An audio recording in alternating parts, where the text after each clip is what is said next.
అంటే ఒక్కొక్కసారి చాలా బాధ అనిపిస్తుంది. జగన్మోహన్ రెడ్డి పరిపాలన ఒక కేఆర్బి అని ఇంచుమించు మనం అనుకుంటాం, ఆర్ఆర్బి అని, రైల్వే రిక్రూట్మెంట్ బోర్డు, అలాంటి మాటలు వింటూ ఉండేవాళ్ళం ఇంతకుముందు. ఇతన్ని చూస్తే కేఆర్బి అని ఒక వర్డ్ గుర్తొస్తుంది. కల్తీ రిక్రూట్మెంట్ బోర్డు అని.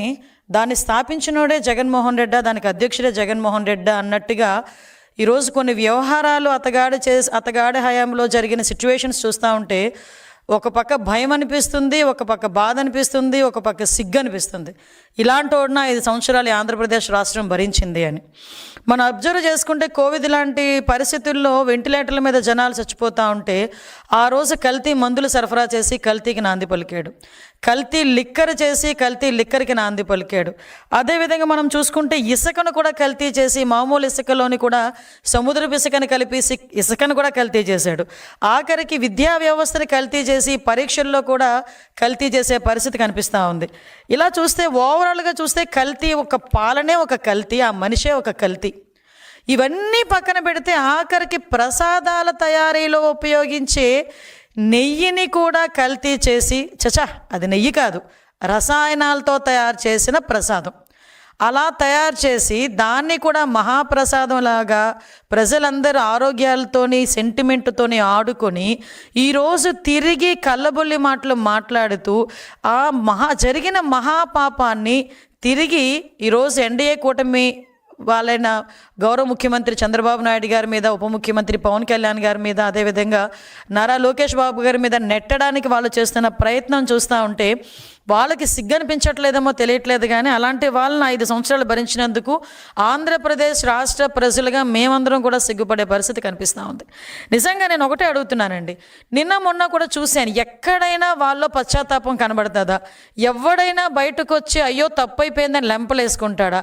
కనీసం బయటకు వచ్చి ప్రజల ముందుకైనా బయటకు వచ్చి అయ్యో తప్పైపోయిందని మాట్లాడతాడా అనుకుంటే, వాళ్ళ పరిస్థితులు చూస్తా అంటే కల్తీ ఎక్కడ జరిగింది అంటాడు ఒకడొచ్చి, కల్తీ జరగలేదని సిబిఐ రిపోర్ట్ ఇచ్చింది అంటాడు ఒకడు వచ్చి, బయటకు వచ్చి ఒకడు జంతు కొవ్వు కలవలేదు కదా అని అంటాడు ఒకడొచ్చి బయటికి. అంటే ఈ రకంగా తిరిగి అదే మసిపూసి మారేడికాయ చేసి ఆ నెపానంతటిని తీసుకొచ్చి చంద్రబాబు నాయుడు గారి మీద, లోకేష్ బాబు గారి మీద, పవన్ కళ్యాణ్ గారి మీద నెట్టేయడానికి ప్రయత్నిస్తున్నారే తప్పించి ఎక్కడ కూడా పశ్చాత్తాపం అన్నది కనిపించట్లే. నేను ఒకటే స్ట్రైట్ క్వశ్చన్ అడుగుతున్నా. ఈరోజు 1 కాదు 2 కాదు, మొత్తం 4 నివేదికలు ఈరోజు చాలా క్లియర్గా, అరే నాయన నువ్వు చేసిన పరీక్షల్లో నెయ్యిలో కల్తీ జరిగింది, కొన్ని రిపోర్ట్స్ అయితే అది నెయ్యే కాదు రసాయనాల ముద్ద అని చాలా క్లియర్గా తేటతెల్లం చేసినాయి. ఈరోజు ఫర్ ఎగ్జాంపుల్ 2022లో వైసీపీ గవర్నమెంట్లోనే మీ చైర్మన్, మీ బాబాయ్ వైవి సుబ్బారెడ్డి ఉన్న టైంలోనే ఒక రిపోర్ట్ వచ్చింది, దానికి సంబంధించి పరీక్ష ఆధారంగా ల్యాబ్ రిపోర్ట్ వచ్చింది. అది కూడా CFTRI రిపోర్ట్ ప్రకారం central food technological research institute Mysore, అందులోని చాలా క్లియర్గా అడల్ట్రేషన్ జరిగింది, కల్తీ నెయ్యి ఉంది, అందులో పామ్ ఆయిల్ ఎక్కువగా ఉంది అని చెప్పి ఆ రోజు రిపోర్ట్ ఇచ్చింది. మరి ఆ రోజు రిపోర్ట్లో నెయ్యిలో కల్తీ జరిగింది అన్నది క్లియర్గా కనిపించింది కదా. ఆ తర్వాత NDDB report, national dairy development board, ఇది కూడా కేంద్ర ప్రభుత్వ ఆధ్వర్యంలో నిర్వహించే ల్యాబొరేటరీ, ఇందులో కూడా చాలా క్లియర్గా కల్తీ జరిగింది, అందులోని జంతు కొవ్వు సంబంధించిన ట్రేసెస్ కూడా కనిపించినాయి అని ఆ రోజు రిపోర్ట్ ఇచ్చారు. తర్వాత NDRI report, national dairy research institute వాళ్ళు కూడా కల్తీ జరిగింది, ఆ కల్తీ నెయ్యి అయితే అందులో ఉంది, ఉపయోగించిన నెయ్యి అయితే రసాయనాల ముద్ద అని చెప్పి ఆ ల్యాబ్ రిపోర్ట్ కూడా బయటకు వస్తే కొంతమంది అంటారు అందులో జంతు కొవ్వు కలపలేదని చెప్పారు కదా అన్నారు. అందులో కలపలేదని ఎవడు కూడా అథెంటికేషన్ రిపోర్ట్ ఎవడో ఇవ్వలే. చాలా క్లియర్గా వాళ్ళు ఏమన్నారు, ఒక 10% లోపు కానీ కొంత జంతు కొవ్వు ట్రేసెస్ కనిపించాలంటే ఆ టెక్నాలజీ మా దగ్గర లేదు అన్నారు, కానీ అందులో లేదు అని ఎక్కడ కూడా మెన్షన్ చేయలే. అంటే వీళ్ళు ఏం చేస్తారంటే సూక్ష్మ రంధ్రాన్వేషణ అంటారనమాట కొంతమంది. అంటే చేసేది ఏమీ లేక కొంచెం నాటు సామెతలు వస్తాయి, అది నేను చెప్పకూడదు కూడా. అంటే సాధారణంగా కొన్ని సందర్భాల్లో ఉన్నట్టు చదవండిరా బాబు అంటే దాన్ని లూప్ హోల్స్ ఎతికి చదివే పరిస్థితుల్లో NDRI రిపోర్ట్ని బేస్ చేసుకొని వాళ్ళు మాట్లాడే పరిస్థితి కనిపిస్తుంది ఉంది. ఈరోజు సిట్ రిపోర్ట్, అది CBI సిట్ సంబంధించి సుప్రీంకోర్టు నిర్వహించిన ఒక CBI సిట్, ఆ రిపోర్ట్లో కూడా కల్తీ జరిగిందని చాలా క్లియర్గా అందులో మెన్షన్ చేసింది. నేను కల్తీ జరగలేదు అంటున్న మహానుభావులందరికీ కూడా ఒకటే స్ట్రైట్ క్వశ్చన్, కల్తీ జరగలేదని నీ దగ్గర రిపోర్ట్ ఏమైనా ఉందా? కల్తీ జరిగిందని నేను 4 రిపోర్ట్లు చూపించగలను ఈరోజు. గవర్నమెంట్ పరంగా నేను 4 రిపోర్ట్లు చూపిస్తా. నీ హయాంలో lab report, NDDB report, NDRI report, అదేవిధంగా సిఎఫ్టీఆర్ఐ రిపోర్టు, సిట్ రిపోర్టు, 4 రిపోర్ట్లు నేను చూపిస్తా. కల్తీ జరగలేదు అని చెప్పేదానికి నీ దగ్గర ఏమైనా ఒక్క రిపోర్ట్ అథెంటికేషన్గా ఒకటి ఉందేమో చెప్పు. అంతేగాని నీ దగ్గర ఉన్న రిపోర్ట్ ఏంటో చెప్పనా?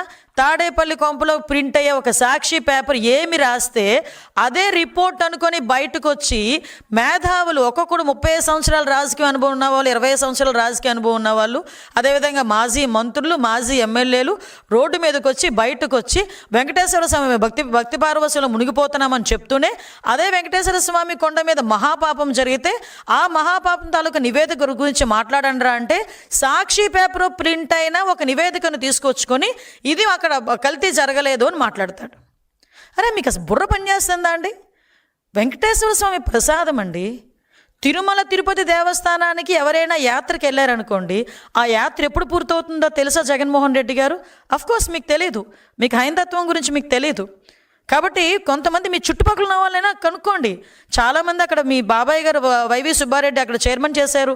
మీ పక్కనే ఉన్న భూమన్ కరుణాకర్ రెడ్డి, చెవిరెడ్డి భాస్కర్ రెడ్డి, ప్రతిసారి ఎంతో కొంతమందిని తీసుకెళ్లే మీ మహిళా మంత్రులు చాలామంది ఉన్నారు కదా, వాళ్ళందరినీ అడగండి యాత్ర ఎలా కంప్లీట్ అవుతుందంటే కొన్ని ఏరియాస్లో కానీ చాలా మట్టుకు తిరుమల తిరుపతి దేవస్థానంకి వెళ్ళి వెంకటేశ్వర స్వామిని, ఆ కలియుగ వెంకటేశ్వర స్వామిని మనస్ఫూర్తిగా దర్శించుకొని ప్రసాదాన్ని కాలికి తగలకుండా, కిందన కూడా పెట్టకుండా, చెప్పులతో కూడా చెప్పులు వేసుకొని కూడా ప్రసాదాన్ని చేతిలో పట్టుకోకుండా ప్రశాంతంగా ఇంటికి తీసుకొచ్చి పూజ గదిలో పెట్టి పూజ చేసి 10 మందికి చుట్టుపక్కల ఉన్న వాళ్ళకి ప్రసాదాన్ని పంచి అప్పుడు వాళ్ళ దీక్ష విరమణ చేస్తారు. అది తిరుమల తిరుపతి దేవస్థానం తాలూకా యాత్ర మహత్యం. అప్పుడే యాత్ర కంప్లీట్ అయినట్టు. ఒక ముడుపు కట్టుకొని ఎంతో ఆశతో ఆ ముడుపు తీసుకెళ్ళి ఆ తిరుమల తిరుపతి దేవస్థానంలో వేసి ప్రసాదం తెచ్చుకుంటారు. మీరు తిరుమల తిరుపతి దేవస్థానానికి వెళ్ళిన తర్వాత తిరుపతి వెళ్ళామంటే దర్శనం బాగా జరిగిందా ఫస్ట్ క్వశ్చన్. సెకండ్ క్వశ్చన్, ప్రసాదం ఎక్కడా? ఇది కామన్గా ఎంత కోటీశ్వరుడైనా అపర కోటీశ్వరుడైనా కూడా తిరుమల తిరుపతి దేవస్థానంకి తిరుపతి వెళ్ళాను అంటే ప్రసాదం తెచ్చావా అని అడుగుతారు. అంటే తిరుమల తిరుపతి దేవస్థానంలో కలియుగ వెంకటేశ్వర స్వామి దర్శనం ఎంత గొప్పో, ఆ కలియుగ వెంకటేశ్వర స్వామి దర్శనం తర్వాత ఆయన ఇచ్చే ప్రసాదాన్ని కూడా అంత గొప్పగా స్వీకరించేటంత సనాతన ధర్మం కలిగిన మన హైందవత్వం ఇది. అటువంటి ప్రసాదాల్లోని నెయ్యి అన్న ఒక పదార్థం అనేది చాలా ప్రాంప్ట్ అనమాట. ఎందుకంటే పోటు పక్క నుంచి వెళ్తే ఆ నెయ్యి గుమగుమలకి ప్రసాదం ఇక్కడ తయారు చేస్తున్నారు అండ్ ఈవెన్ దో మన సంచిలోని ఆ ప్రసాదం తెచ్చుకున్న ఆ గీ స్మెల్ కొన్ని రోజులు పోదు. అంటే అంత మంచి గీ వాడతారు. ఏమంటే ప్రసాదాల్లో తయారు చేసిన నెయ్యిని కూడా కల్తీ చేశారంటే వీళ్ళు కల్తీ బతుకుల గురించి మనం ఒక్కసారి ఆలోచిస్తే జుగుప్సాకరంగా కనిపిస్తుంది. నిజంగా ఎలాంటి వాళ్ళైనా ప్రజలు కూడా ఈరోజు ఆలోచిస్తున్నారు. వాళ్ళలో కూడా ఏంటండి, వాళ్ళు వాడే రసాయనాలు ఏంటి? 60 లక్షల కిలోల పామాయిల్, 60 లక్షల కిలోల పామాయిల్ ఉపయోగించారు. పామ్ కెర్నల్ ఆయిల్ ఉపయోగించారు. 8.90 లక్షల acetic acid, Easter, lactic acid, food grades, monoglycerides, beta carotene. ఈరోజే తెలిసింది లప్సా ఎందులో యూజ్ చేస్తారో తెలుసా అండి? బాత్రూమ్ క్లీనర్స్కి ఉపయోగించే ఒక కెమికల్ని దేవుడికి పెట్టే ప్రసాదంలో కలిపి అలాంటి దాన్ని కూడా తీసుకొచ్చి ప్రజలకు అప్పచెప్పి వాళ్ళ మనోభావాలతోనే కాకుండా వాళ్ళ ఆరోగ్యాలతో కూడా ఆడుకున్నారంటే నిజంగా క్షమించాలా అని అడుగుతున్నాను. నేను ఈ క్వశ్చన్ క్షమించాలని అడుగుతున్న క్వశ్చన్ ప్రజలను అడుగుతున్నాను. ఇలాంటి వాళ్ళని క్షమించాలా? ఇంకా మన మధ్యలోని వీళ్ళు మనుషులుగా తిరిగే అర్హత ఉందా వీళ్ళకి? ఎంత మహాపాపానికి వడిగట్టారండి. ఇది మహాపాపం కాదా? అంటే ఇదంతా కూడా గీలా కనిపించడానికి, గీలా చిన్న స్మెల్ రావటానికి ఇన్ని కెమికల్స్ వాడారు. అంటే ఇక్కడ లప్సా గురించి మాట్లాడితే ఇందాక మనం చాలా మాధ్యమాల్లో కూడా చూసాం. అసలు ఆ లప్సా అనేది ఎందుకు కొనుగోలు చేశారు అంత క్వాంటిటీ ప్రకారం? చాలా వాటికి సమాధానం చెప్పాల్సి వస్తుంది. ఈరోజు కల్తీ జరగలేదన్న మహానుభావులందరూ కూడా. ఈరోజు అదేవిధంగా ఒకసారి చూస్తే ఇక్కడ అసలు నాకు ఇప్పటికీ కూడా అర్థం కాని ఒక లాజిక్ అనమాట. అంటే నేను సిట్ రిపోర్ట్ చూశాను, నెక్స్ట్ ఇంకొక విషయం చెప్పాలండి, దాని తర్వాత దీని దగ్గరికి వస్తా.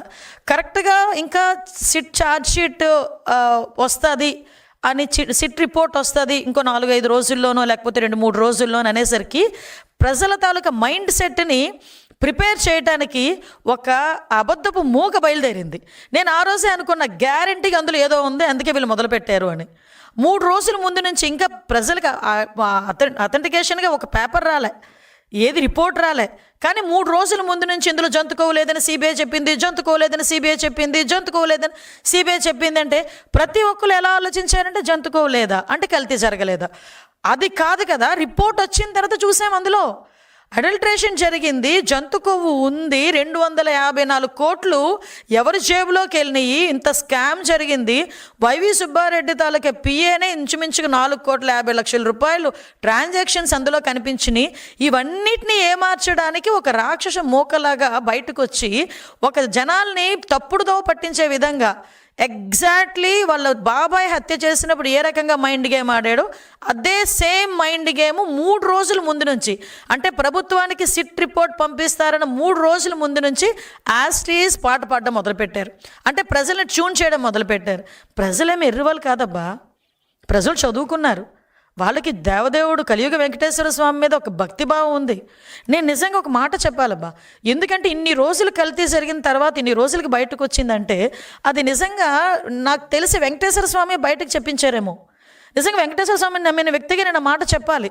ఎందుకంటే వెంకటేశ్వర స్వామి బతికించిన జీవితాన్ని ఇచ్చిన చంద్రబాబు నాయుడు గారు ఒకనొక టైంలో ఆయన అన్ని ల్యాండ్ లైన్స్ పేలినా కూడా బయటకు వచ్చి ఆయన బతికి బయటకు వచ్చి ఈరోజు అతని సేవ చేసుకుంటా ఉంటే, ఆ దేవదేవుడు సేవ చేసుకుంటున్నారు ఆయన, అటువంటి ఆ వ్యక్తి నోట్లోంచే బయటకు వచ్చింది.